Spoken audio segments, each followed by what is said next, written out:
My name is Jackie, pronoun she, her, and I'm a proud SPI state alum. I'll be joined by my colleague Ari, who's our program manager for SPI State, and I'll introduce them in a few moments. First, some housekeeping. We will have this session recorded and available to you.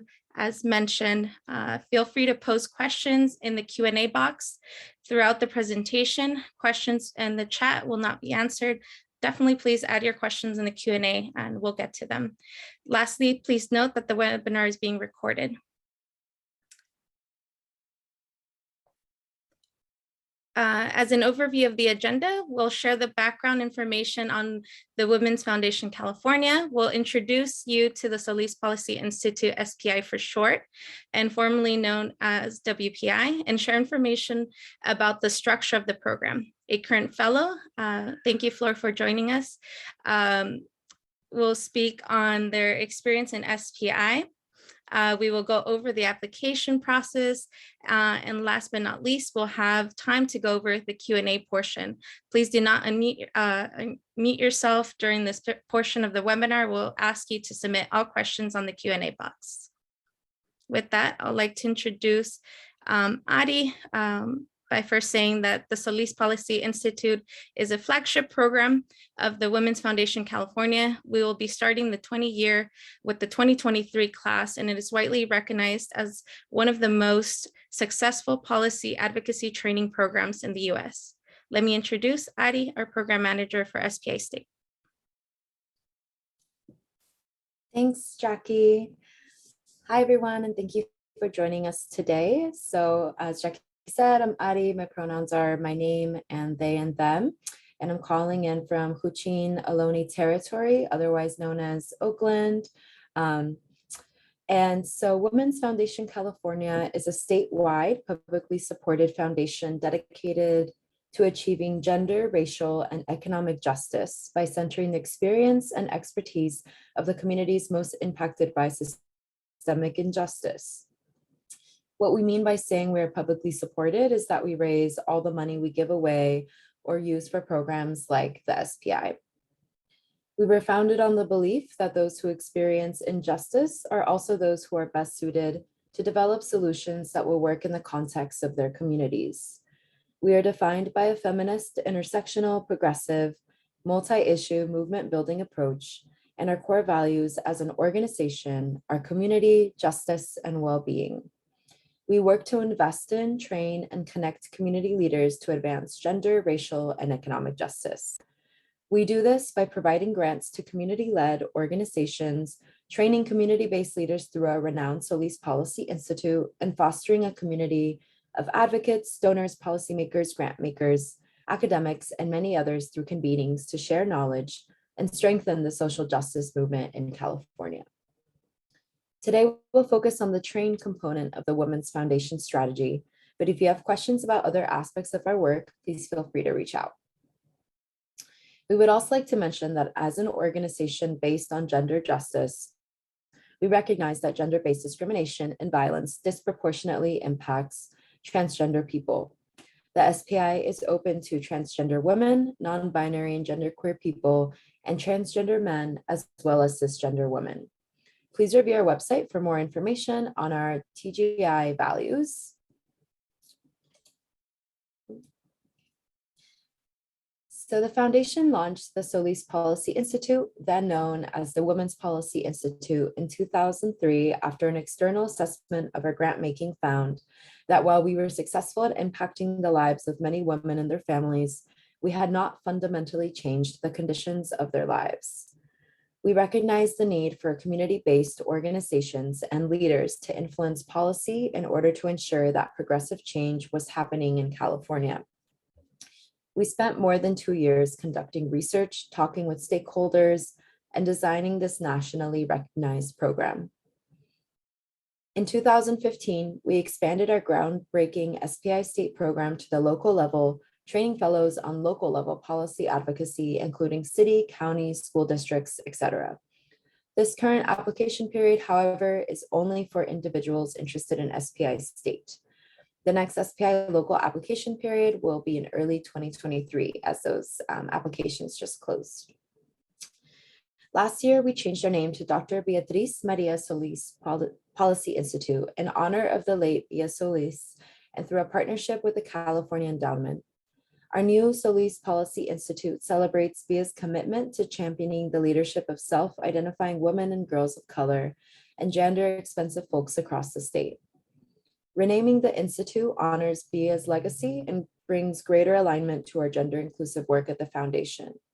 The fellows who participate in the Solis Policy Institute identify with a broad range of gender expressions and identities, and we are grateful that the Institute's new name will be a more accurate reflection of our community and of our values. Each year, about 25 to 30 individuals are selected to participate in the program. This year, it'll be 20. This year-long intensive fellowship teaches community-based leaders how to be effective advocates and create tangible policy changes for their communities. Today, SPI has yielded tremendous success. We have trained over 600 leaders in public policy since 2003. 55 bills worked on by our fellows made it through both houses of the legislature onto the governor's desk, and 46 bills have been signed into law. SPI is reaffirming its commitment to intersectional feminism for racial, gender, and economic justice, and it is intentionally contributing to social justice movements by ensuring that the policy arena is representative of communities most impacted, which will change the culture and shape of policy. So why an institute? The SPI's theory of change rests on the belief that by bringing individuals who experience gender, racial, and economic injustice into the policy process, we will advance an equitable, just policy agenda for all Californians. Our goals are to increase the number of non-binary and genderqueer people, cisgender and transgender women, and transgender men involved in the policy arena, and to increase the number of policies that reflect the needs and realities of Black, Indigenous and communities of color, immigrant communities, low-income communities, queer and trans communities, and rural communities. We aim to strengthen the leadership, advocacy, and public policy knowledge of our participants so that these skill sets can be applied to local, state, and national issues, and to support participants as they develop these skills. In so doing, we are also strengthening links between grassroots organizations and policymakers and encouraging lasting relationships among grassroots leaders within movements and between movements across California. SPI exists because our communities have been excluded from the policy process by design, and because structural inequities are embedded in the government. The program's primary objective is to train participants on how to create progressive policy changes within the current legislative system, while we recognize that ultimately the policy process itself has to change. We highlight this because the current policy process is not always a welcoming place. The policy process is based on white, heterosexual, mostly cisgender male norms and can discount community voices. We strive to select trainers and speakers who reflect the diversity in the SPI and California, but there will be times, sometimes days, when you won't see your community's diversity reflected in the folks at the front of the room. We are also committed to changing that within and through SPI. The more of us with policy advocacy skills, the more of us who can train others. The long-lasting impact of SPI. After conducting a 10-year retrospective assessment of the SPI, we found that besides the SPI fellows trained and bills signed into law, our impact is much broader when one takes our alums' ongoing efforts into account. The success of dozens upon dozens of bills and local policy advocacy projects can be traced to the efforts of alums who have continued to work in policy advocacy long after their time in SPI. In fact, 76% of alums are still engaged in policy advocacy post-SPI. 75% of these alums report greater policy advocacy engagement post-SPI, and 92% of those alums attribute this increase in advocacy to SPI. So 5 things to know about SPI. So there are 5 things that are really important for you to understand if you're hoping to apply. First, the SPI is team-based. We place accepted applicants into teams of 4 or 5 people by issue area. So it's important that you come into SPI with an ability to work well with others, compromise, and work out differences quickly. The policy process is based on a very strict legislative timeline that will push you and your team to move your bill forward. Second, the SPI revolves around an experiential learning and a learning while doing approach. This is a training program, but the bill you choose is real. Once your team has chosen a bill, you and your teammates will do everything related to it. You'll find the author, work with the author's staff, conduct the research on your bill idea, and do all the lobbying. The bill belongs to your team, you own it.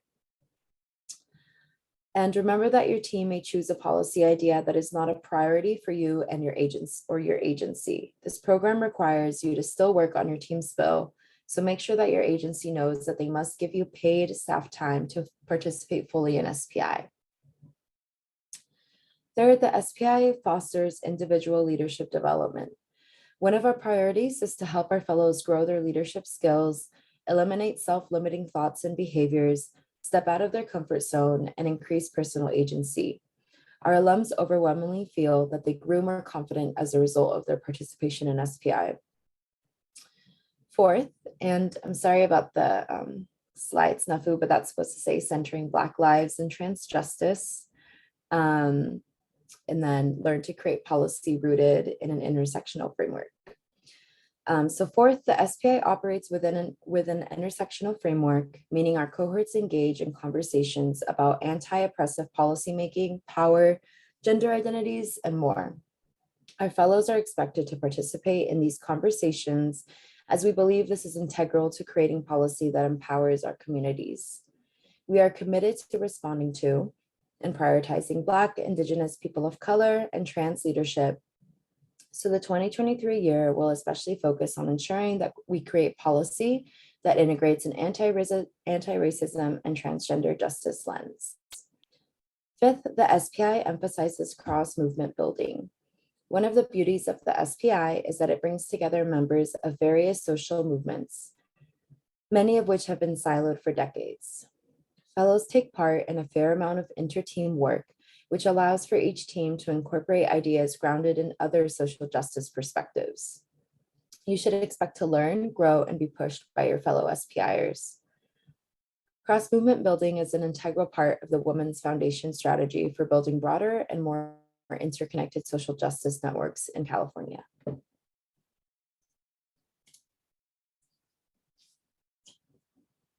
So the Institute's schedule. The SPI includes 4 training retreats that are 2 to 4 days long. The retreats include lectures and time to work on your bill and are essential to the fellows' learning. These retreats also give you a space to meet some of the most important players in the legislative process: advocates, staffers, legislators, government employees, and lobbyists. And these retreats are exhausting. Do not plan on doing other work during these retreats. Tell your supervisor that you will not be able to do work during the retreats, and apply only if you can make this commitment. Please check the retreat and webinar dates, which are listed here and on our website. Make sure you are available to participate in each retreat for the entire retreat and each webinar for the entire webinar, and block those days off in your calendar before you apply in case you are accepted into the program. We require transparency about your attendance as a part of the interview process. These dates are also on our SPI application webpage, and as we mentioned earlier, we will make these PowerPoint slides available as well. We may add a webinar or two depending on the needs of the class, and we will provide you with as much advance notice as possible, as well as we always record the webinars.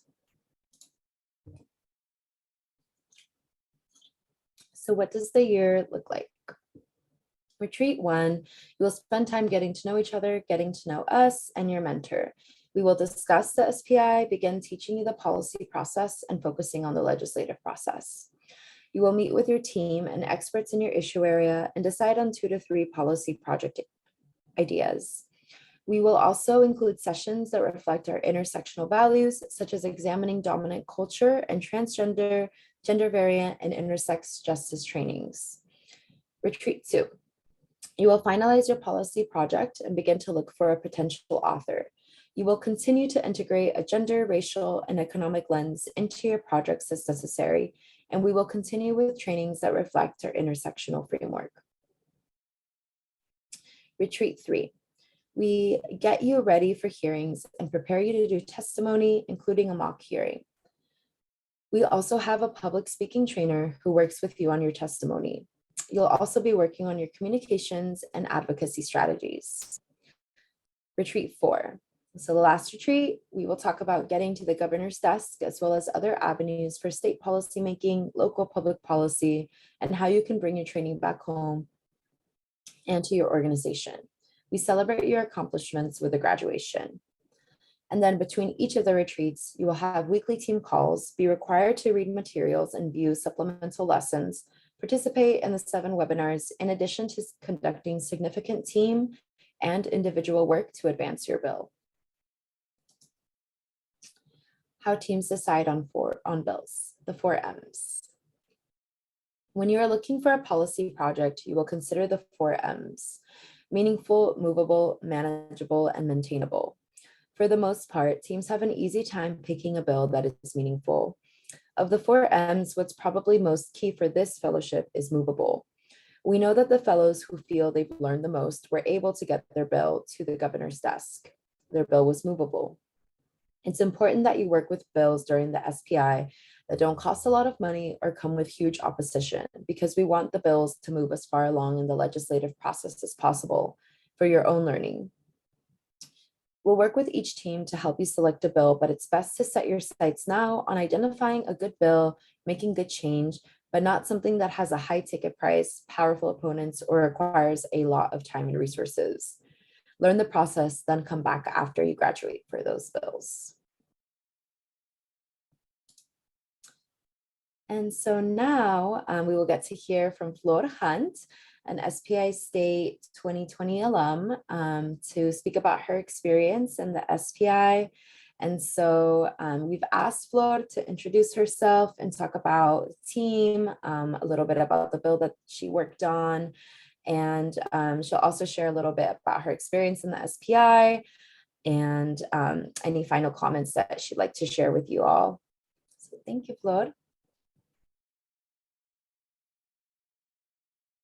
Me to be part of this. I feel like I'm a constant advertisement for the Solis Policy Institute. So hi, everybody. It's my pleasure to be here with you today. My name is Flor Hunt. I use she, her, ella pronouns. I am the Executive Director of TEACH.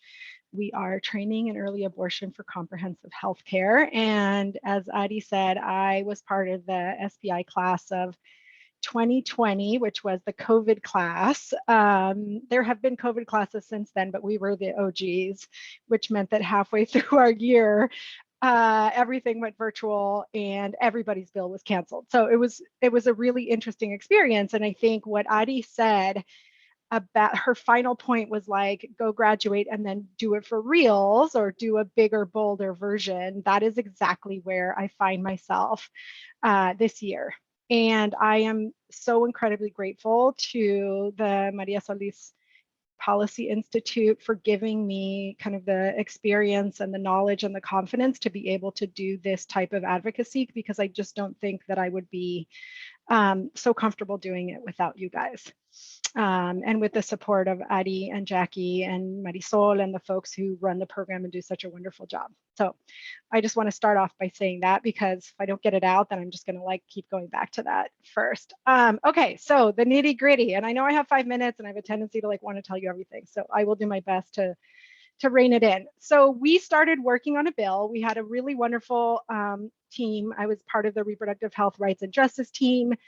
We had an incredible mentor. I think everyone I talked to that was part of the class of 2020 also felt that they had a wonderful mentor. And I think that that's something that you guys do really well, is actually find mentors for the teams, in a sense of somebody who knows the process really well, can really guide you through it, and really like calm you down when you think like, oh my God, I have no idea what I'm doing. This is all going to go terribly wrong, which was, I think, a lot of like our own negative thinking around our ability to do this kind of work. And so I think the mentors really set you up for success. So we had a wonderful mentor, and we started working on a bill idea with my team. And we were a team that was a little heavy in terms of people coming from the same organization, I think, which maybe other people didn't have. And it's a big and well-known organization that does reproductive health work. I'm not going to name them, but we had a hard time at first sort of thinking about what was going to be movable and what we we're going to do. And then finally we landed on this idea of doing a bill around access to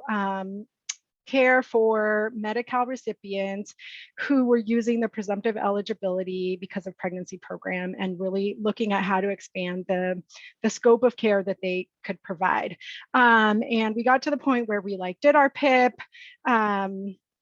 policy issue, summary, something, I can't remember what it's called, but essentially you come up with a really fantastic idea, and we went and shopped that idea around, and we got an author, and the bill was in the process of being introduced, and then COVID hit, and essentially the legislature got the guidance that only bills that were directly related to the COVID response or expanding access to medical care were going to move forward in the legislative process, and that they were told to prioritize, I think, 100 and something bills out of what is normally a huge docket that they're working through. And so we, like many other teams, had to think about how do we still make this policy experience meaningful, and what are ways in which we could continue to work on a bill, even if it's not one that we were originally authoring. We were really fortunate because the various mentors do a really good job of supporting each other, and one of the mentors was working to support a bill that was open to having more folks join that coalition. And so we were able to join the SB 1237 bill coalition, which was being run by the Certified Nurse Midwives of California. And it was a bill that would remove physician supervision from certified nurse midwives so that they could work independently without having to have a physician who signed off for them, essentially. And it has the potential for expanding access to a variety of care, but for us, it was important because it also has the potential to expand access to abortion care, because certified nurse midwives can, in fact, provide abortion care and gender affirming care and other kinds of reproductive health care. And so we were really lucky in that we were able to move on to a bill that was still moving through the process, a bill that then made it through the entire legislative process and got signed into law by the governor that November, and that now has liberated many certified nurse midwives to provide independent care without having to align themselves with a physician, many of whom might live far enough away that they can't actually get somebody to be their quote unquote supervisor. So that was kind of the breadth of the experience that we had, right? We went through all the committees, we got to do lobby visits, we got to work on letters, but I wanted to talk a little bit about where I am now, because I don't think that I appreciated how much I learned until I'm now doing it for the second time around. So TEACH is actually sponsoring a bill for the first time. We're sponsoring AB 1918, which is the California Reproductive Health Service Corps, and it's a bill that is part of a package of bills that's come out of the California Futures of Abortion Council, that's looking at how to ensure that California can become a reproductive freedom state by strengthening access to care in our state, both for folks living in California and for those who might be coming here. And when we were asked if we wanted to, so we came up with this idea, and then a few legislative offices read the California Futures of Abortion Council report and started thinking about bills that they might want to sponsor. And we got a phone call from one of the offices saying, hey, we're interested in one of the ideas that came out of your working group. And we're looking for an organization to be the sponsor for this bill. And we freaked out. We were such a small organization. We have 2 full-time staff. And we just weren't sure that we felt like we had enough resources and capacity to do it. And then after talking with my team, we were like, yeah, but I've been through this before with WPI, with the Solis Policy Institute. And I sort of know what we need to do. And I know okay, so we're gonna have to prepare for committee hearings, and we're gonna have to probably write the bill ourselves. That doesn't seem that hard. We have good technical skills, and we're probably gonna have to do some lobby visits, and we've organized lobby days for other people before. And I had this really clear roadmap of what the process was gonna look like, what some of the areas where we were going to need help with would be, that we didn't have the capacity for, and that I was going to have to ask other organizations for support or knowledge. And so I thought oh yeah, I actually do know people who could do that. But more importantly, I had already done those things in a slightly lower stakes form for teach because they were sort of being led by others and we were helping out, right? And so like when we started getting ready for our first committee hearing, like if you had told me like, 2 years ago, like, oh, by the way, you're going to be the expert witness on a bill, I would have been like, no, I'm not. That sounds terrifying.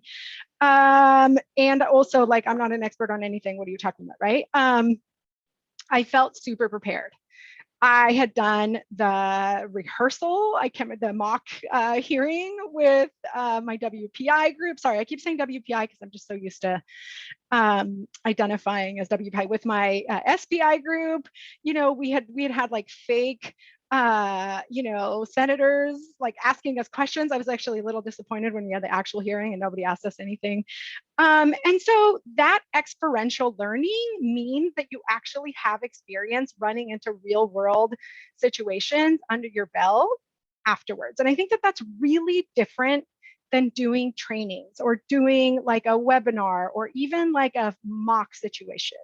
And I think that that's one of the really unique things that the Solis Institute brings, and one that in terms of the ability to then have the confidence as an organization and the knowledge and the networks to go out and do something bigger by ourselves like we are now, I don't think that we would have been able to do without having done the fellowship. So I'm super grateful to everything that I learned.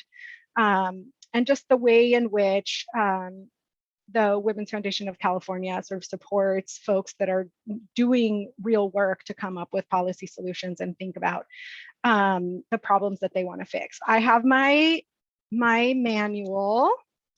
I have been consulting it about what needed to happen right before appropriations. I was like, okay, I know there was something about being I was like, we're on reserve. Okay, let me go back and read what's happening.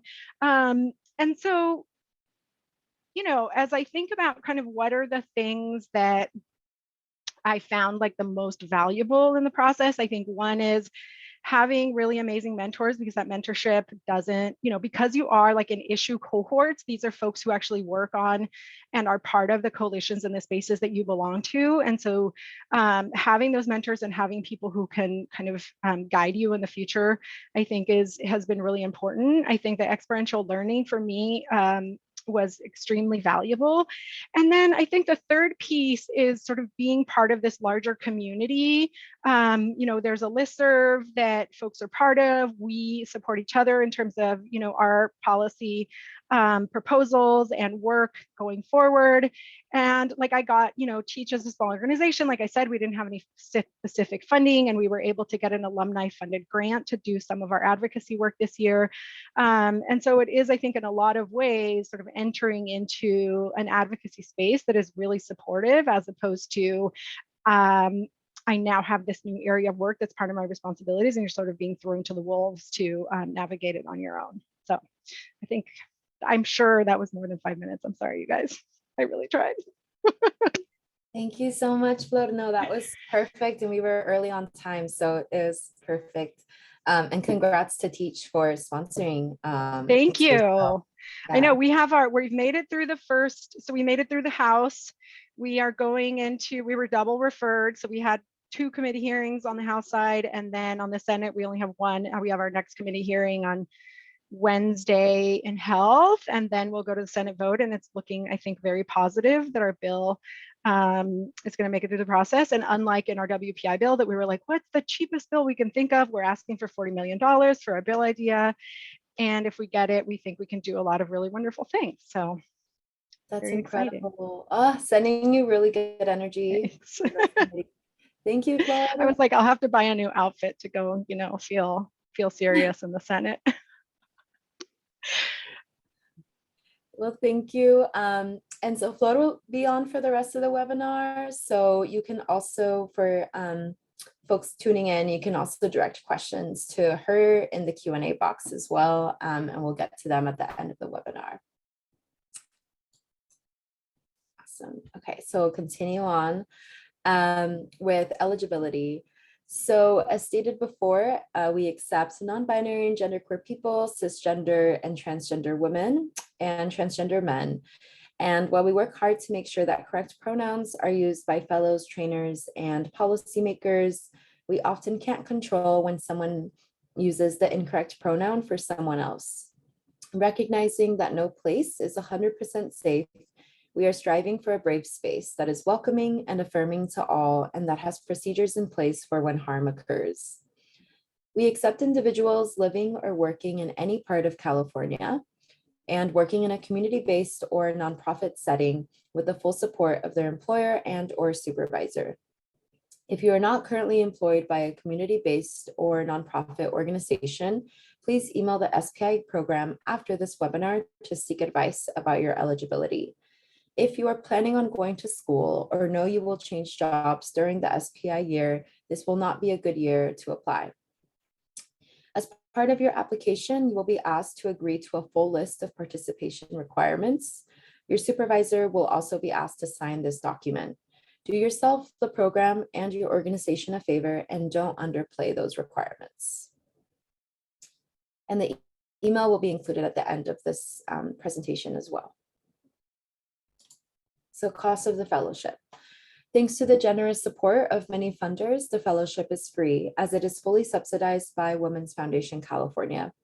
At this time, all retreats will be virtual and on the Zoom platform. We are exploring in-person possibilities for parts of the fellowship pending COVID.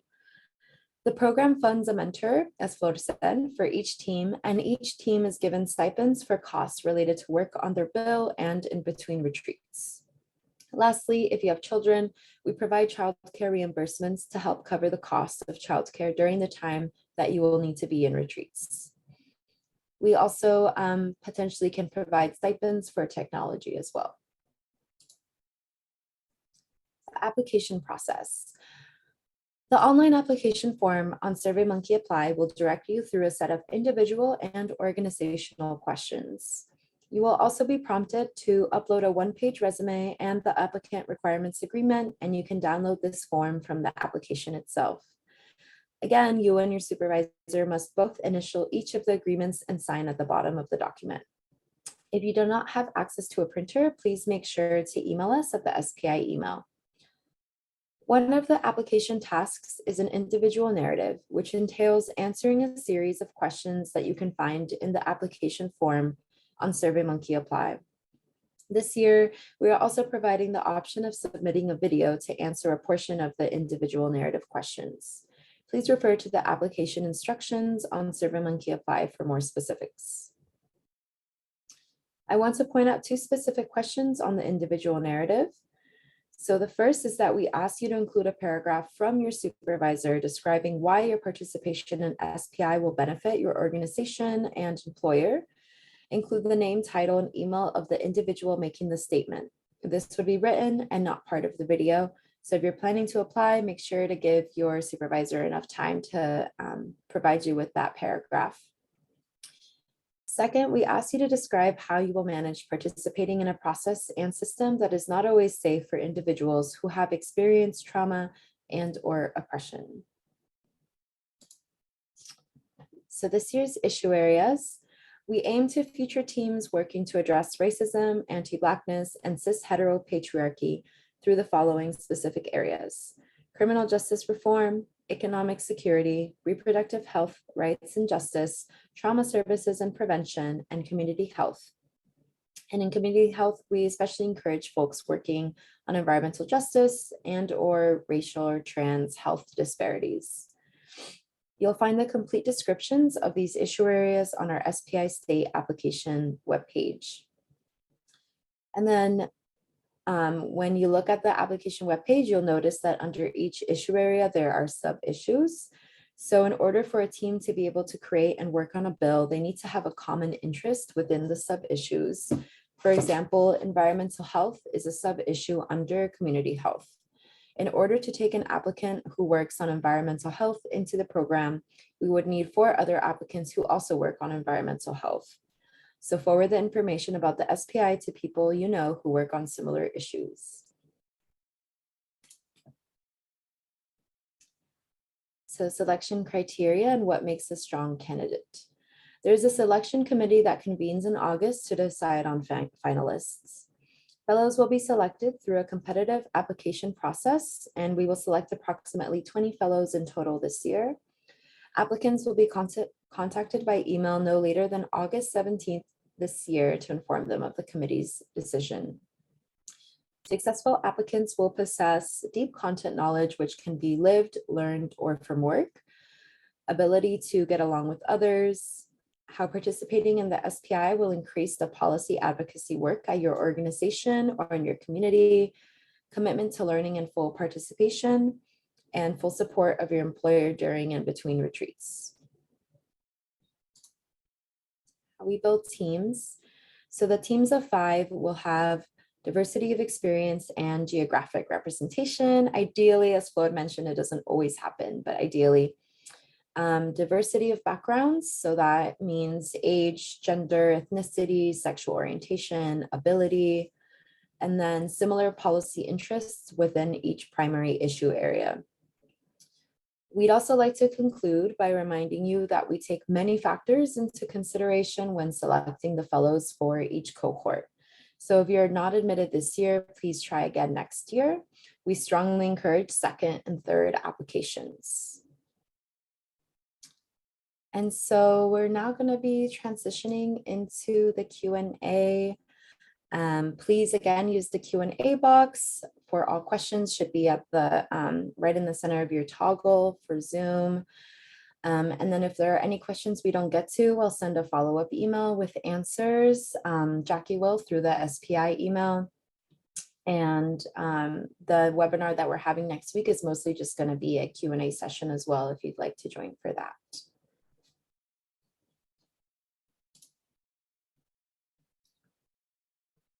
So the first question I'm going to answer, what would happen if we have to miss part or all of a webinar?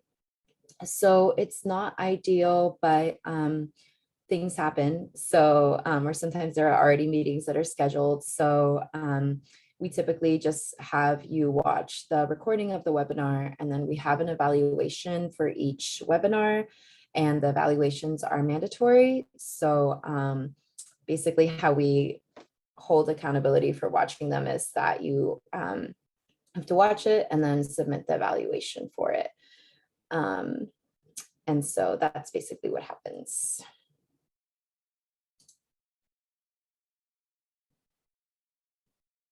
Answer. Hi, the website says the first retreat is in person and the other retreats are virtual. Is this confirmed or could this change? Yeah, so we're still having conversations about that. There would be at most 2 in-person gatherings. And so right now we're considering that it would be the first retreat, and then the next one would be our legislative reception, which is not a retreat. And so that would be in next year in May.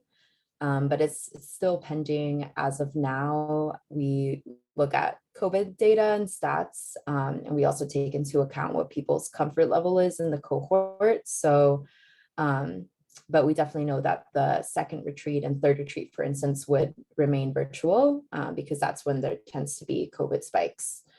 So.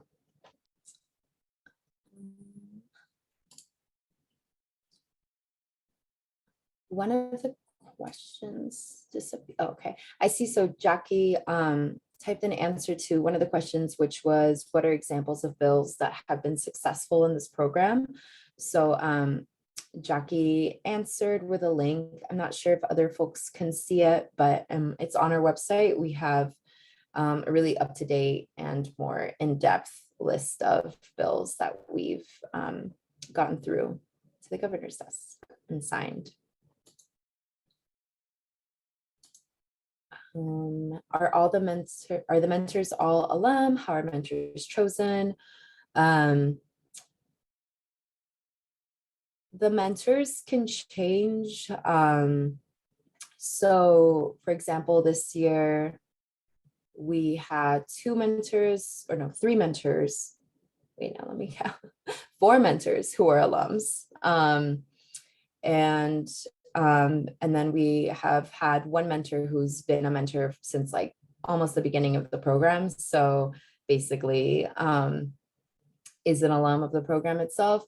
Mentors are chosen through, either they went through the program, usually chosen like through the types of like network that they have.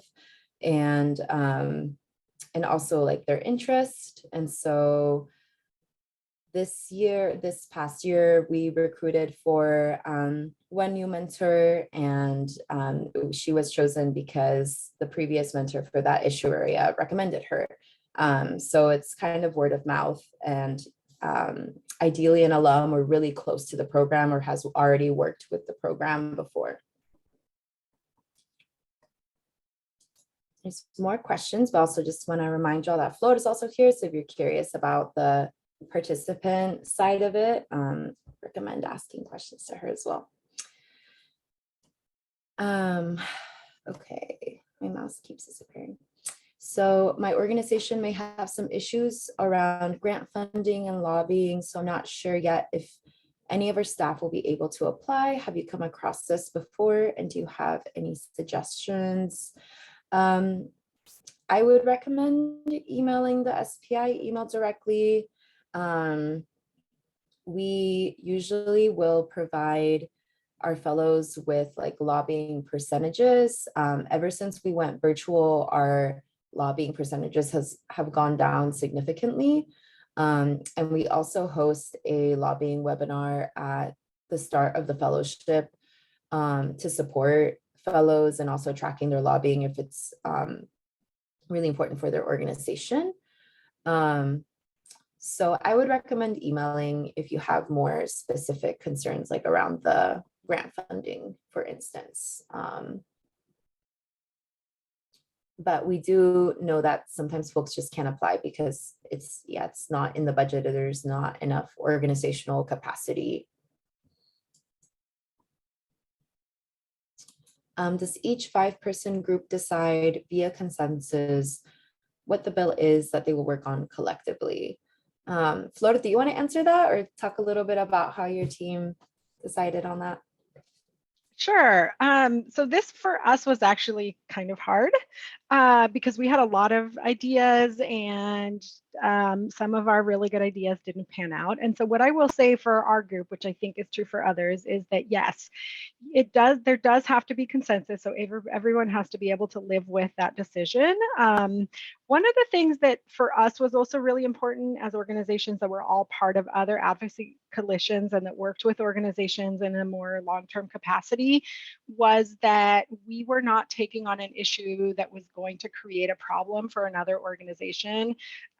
Maybe they had already worked on legislation related to that issue really recently, and they felt like any work around that area they wanted to be a part of, and we really wanted to be able to lead something on our own and not sort of have the pressure of including a lot of perspectives at the very beginning, for example. And so we shied away from some policy areas and bill ideas because we wanted to carve out something, a niche for ourselves in that advocacy space, as opposed to work on an issue that we knew needed to involve a lot of other stakeholders. And so I think that there's kind of like, it can be kind of like a multifactorial aspect of what are things that your teammates are really passionate about and are gonna like want to drive to Sacramento for. So for us, that we kept joking. I was like, would you drive to Sacramento and like, you know, spend 2 days here because of this issue? Or are you going to be like, I have to go to Sacramento again? Or am I like, my bill is up in committee next week and I'm like, I don't care, I'll go to Sacramento. I want to move this thing forward, right? So for us, that was our gut check. You might have something else. And then it had to be something that everybody felt like was not going to create like some challenges with the other alliances and coalitions that they were going to be a part of.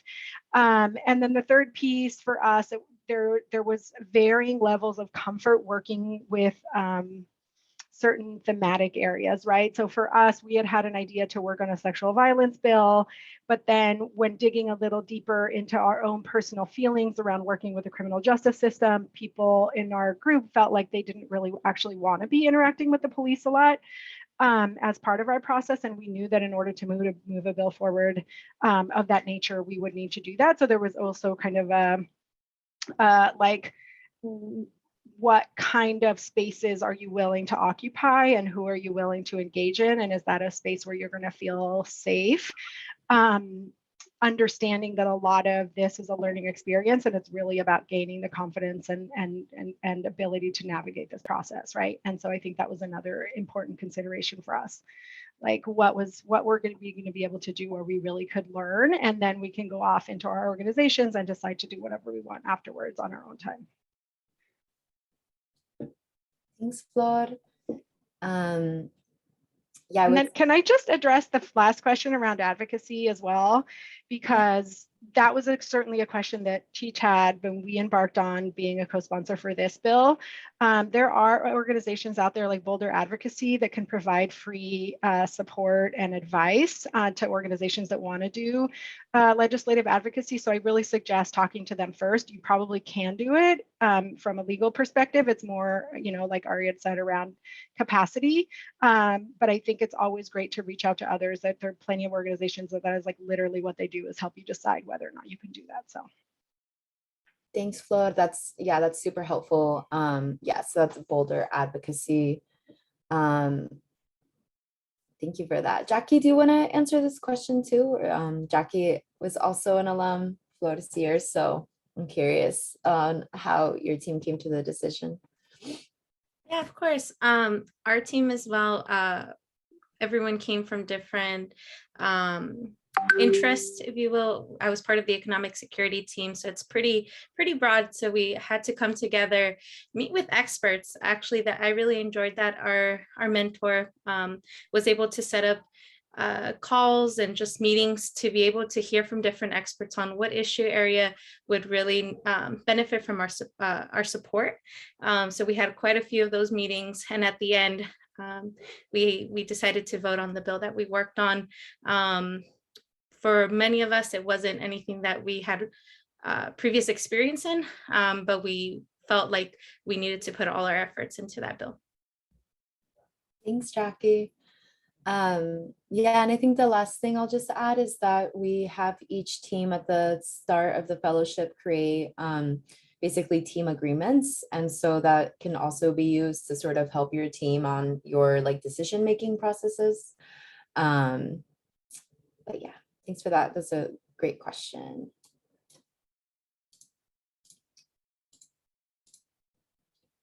Not seeing any other questions. Give it like 30 seconds, and if not, we can close out.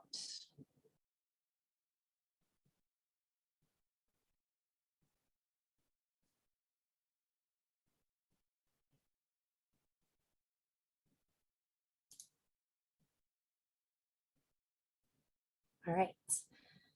So to close out, the entire application must be completed and submitted online by 11:59 Pacific time on Friday, July 8th. So we're about 2.5 weeks out. Once you complete and submit the application, you will receive an email confirmation of receipts. Interviews will be held throughout late July and early August, and not every applicant will be interviewed. Everyone will be notified no later than August 17th. And just as a final reminder, we want to encourage your application, even if you don't have policy experience, or even if you've never considered entering the policy field. If you have any questions about the SPI, please refer to our FAQ, which is on our application webpage, on our organization's website, or contact us by email. So it's spi@womensfoundca.org. Our email is also on our website, and Jackie will send out these slides and the recording after the webinar as well. So thank you all. Thank you, Flor, for joining us. Looking forward to reading your application.